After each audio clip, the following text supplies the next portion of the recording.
listening to people you disagree with is hard.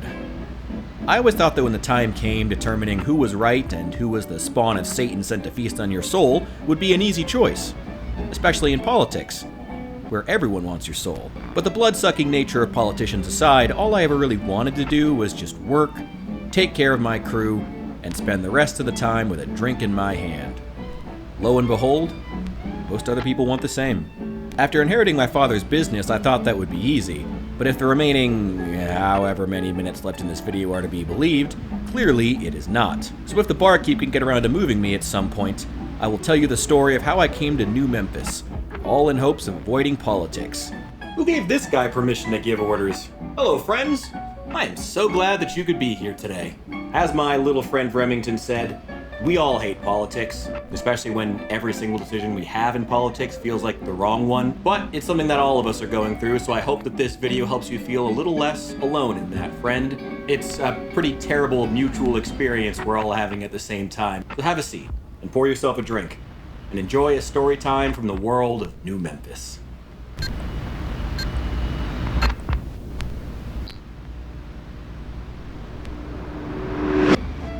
Back home, right around the time I inherited my father's ironclad and the whole crew, we had an election.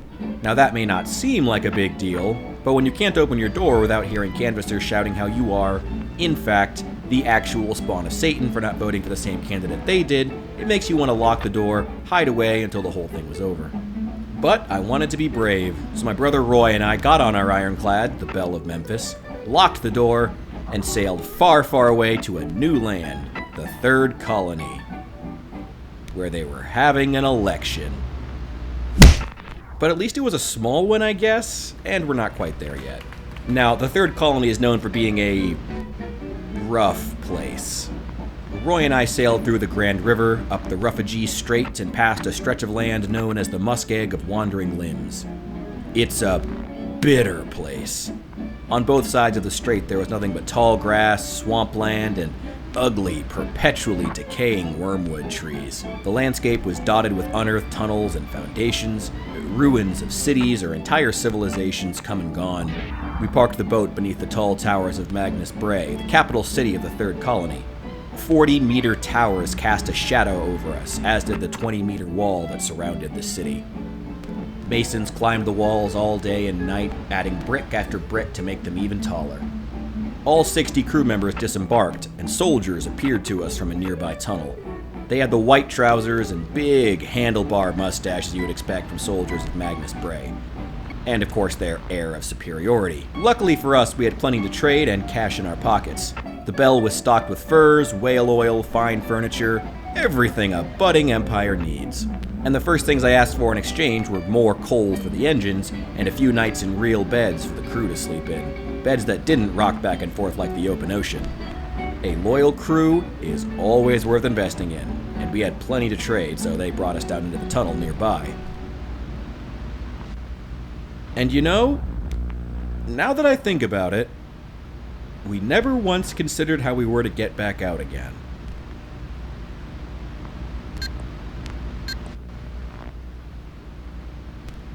Now, I should probably talk about Roy. Roy, Roy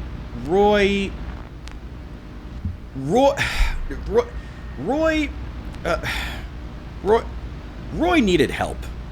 I don't think he ever got over when Dad made me the captain of the Belle, especially since he's the older brother. And there was a noticeable difference in how they treated us in Magnus Brae. I guess First Mate just didn't command the same respect. Anyway, remember that election I mentioned? Well, it was one of the first things they brought up, which made me want to lock myself in the nearest room and wait for it to be over. 2 candidates were on the ticket for High Magistrate. Adeline Greaves, young and smart but not wise, and there was incumbent Connor Easton, old and wise but not forward-thinking. And he had the biggest mustache I have ever seen. The main thing they were fighting about was a fleet of ships being constructed for an invasion of the Riverlands. Some big stretch of land to the south, across the Grand River we had, just finished sailing through. But more importantly, they debated how to build the ships, which fascinated me, a veteran sailor. Meanwhile, Roy got bored and wandered off, probably still wondering my dad hadn't chosen him to be the captain. Adeline suggested they make the whole fleet out of wormwood because it was incredibly strong, durable, and cheap. I meant it when I said those wormwood trees were everywhere outside the city, where the muskeg of wandering limbs stretched for miles. But Easton had a counter-argument for that, and a pretty simple one too. Wormwood doesn't float. Now, the imperial ambitions of the capital city can't be held back by things like logic, especially when bringing in better materials would be very expensive. So Adeline won the election. Wormwood trees started being chopped down for the hulls, and Roy even started paying attention, because he was smitten with the new High Magistrate. At least he was getting some use out of his title of First Mate. Building the ships took a couple of months. Quite a few months, a lot of months, and I don't think Roy left her side the entire time, or as close as he could get. But while the forces of Magnus Brae were distracted, there was something else that I wanted to do. A month or so before the invasion was supposed to happen, the crew and I boarded the Belle, sailed back down the Refugee Strait, crossed the Grand River, had to stop to clean a bunch of algae out of the engines, and then we entered the Riverlands. And it was pretty epic, actually. The people were friendly, mostly. The land was beautiful, rolling grasslands with ancient machinery dotting the landscape. Metal frameworks scorched by fire and worn by wind were visible in every direction of the oak savanna. It was beautiful. And, you know, at least I got to see it before it went up in flames. We didn't mention to them that a bunch of bloodthirsty Imperials would be knocking on their door in the next 30 days. Which, honestly, kinda tore me up inside, but this wasn't my homeland, and it wasn't really my place to get involved. Same with the rest of the crew, so we got back aboard the Belle, happy that we got to experience the Riverlands before it was torn apart by war. It's good enough for us, I guess. So past the muskeg we went, and under the shadow of Magnus Brae's tall towers, but this time we weren't greeted by men happy to trade. This greeting was at gunpoint. Yeah, not good. I hate politics.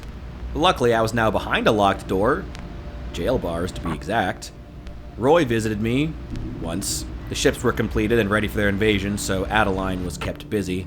They chose early afternoon on a clear day for the launch time so they could cross as quickly as possible in those wormwood boats. I, however, was scheduled for execution 2 days before the invasion. Maybe as some kind of ceremony, I guess, but I wasn't going to let that happen. So early in the morning, when the wind blew and the water was rough, I put a candle in the window of my cell and not long after heard a scuffle outside in the jail.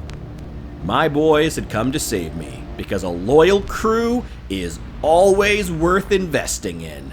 We sprinted for the docks. The Belle launched and we were safe. Until they launched the boats after us. We sat in the middle of the river and just waited, as the forces of Magnus Brae chased after us, fighting the choppy water the entire time. What really rattled me, though, was seeing Roy right next to High Magistrate Greaves on the stern of the leading ship. It was a bittersweet moment. And we just waited. Waited for Roy's glee to turn to horror, waited for the boats to take on water, and waited for Adeline to remember the words of the opponent that she had dismissed.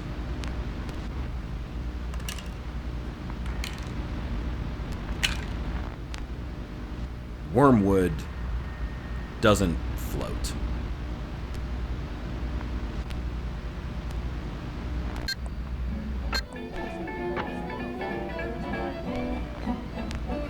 Like I said, it was bittersweet. The Belle had no trouble ripping their boats up from the bottom of the Grand River, and we hauled them deep into the Riverlands. You might not know this, but wormwood has no equal in strength and durability. So after dumping the boats of some dead weight, we started to build. And we built more, and then we even started having our own elections. Go figure. And we called the city New Memphis. A city where we could do good work, take care of each other, and spend the rest of the time with a drink in our hands. That's what most people want, after all.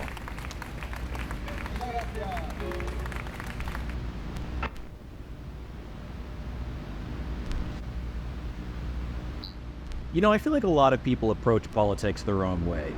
We're so encouraged to treat it like cliques or something, You're supposed to try to find the one group that aligns with everything that you believe.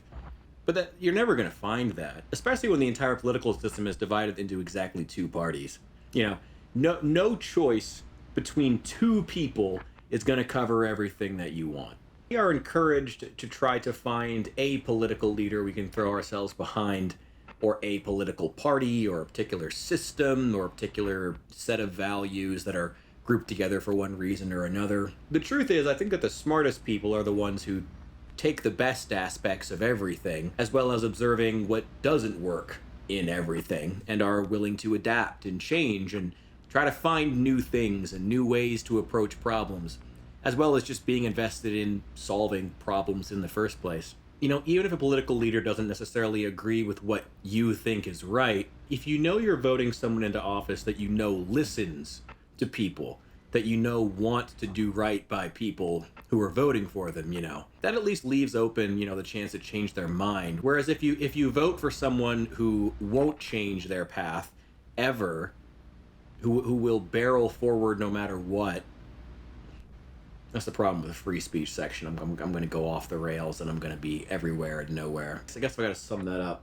I'd rather vote for someone who, even if they don't agree with everything that I want, which you can't expect anyway, realistically, if they speak honestly, and I at least don't feel like they're bullshitting me, that means a lot more to me these days. And like I said, the smartest people in politics these days, the savviest navigators of the political space, are the ones who are able to take the best aspects of each and observe what doesn't work within a range of parties. And people who are just dedicated to actually solving problems, people who take solutions, people who are willing to listen. Yeah, I guess if there's one key thing that I think is most important to fixing our political system, one lesson I would just love to impart to anyone who ever watches this video, it's listen.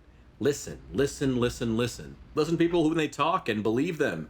Unless they have a track record that says that you shouldn't believe them, but listen to them often enough that you can tell whether or not you should believe them. Listening is hard, though, especially when there are people you don't agree with, especially when there are people who are in the clique, in the group that is diametrically opposed to you, in theory, I guess, because that's the way that we see things. Why do we see each other as counterbalances? That's so toxic. That's a horrible way to see things. I just hate the fact that we spend so much time seeing each other as being on two halves of some kind of a line. It's weird. Why? It's politics. Who cares? It's how the country's run. Get it done.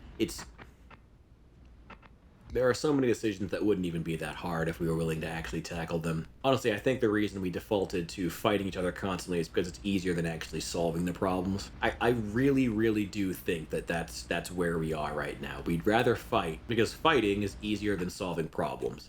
And that's horrible. That's a horrible place for us to be. That's where we are, I guess.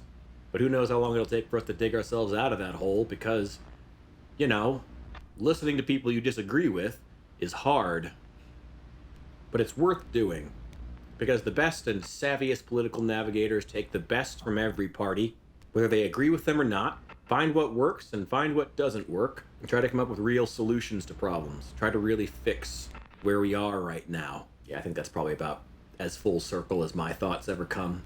So I think I'm just going to leave it there. Thank you so much for watching, guys. You guys are absolutely amazing. Thank you for supporting me. And I hope you've enjoyed the very first episode of New Memphis Storytimes. It should also be noted that there will be a short story version of this script that's going to be published over on Substack, link in the description, so you can check that out there. That is all I have. Thank you so much for joining me, guys, and I'll see you in the next one.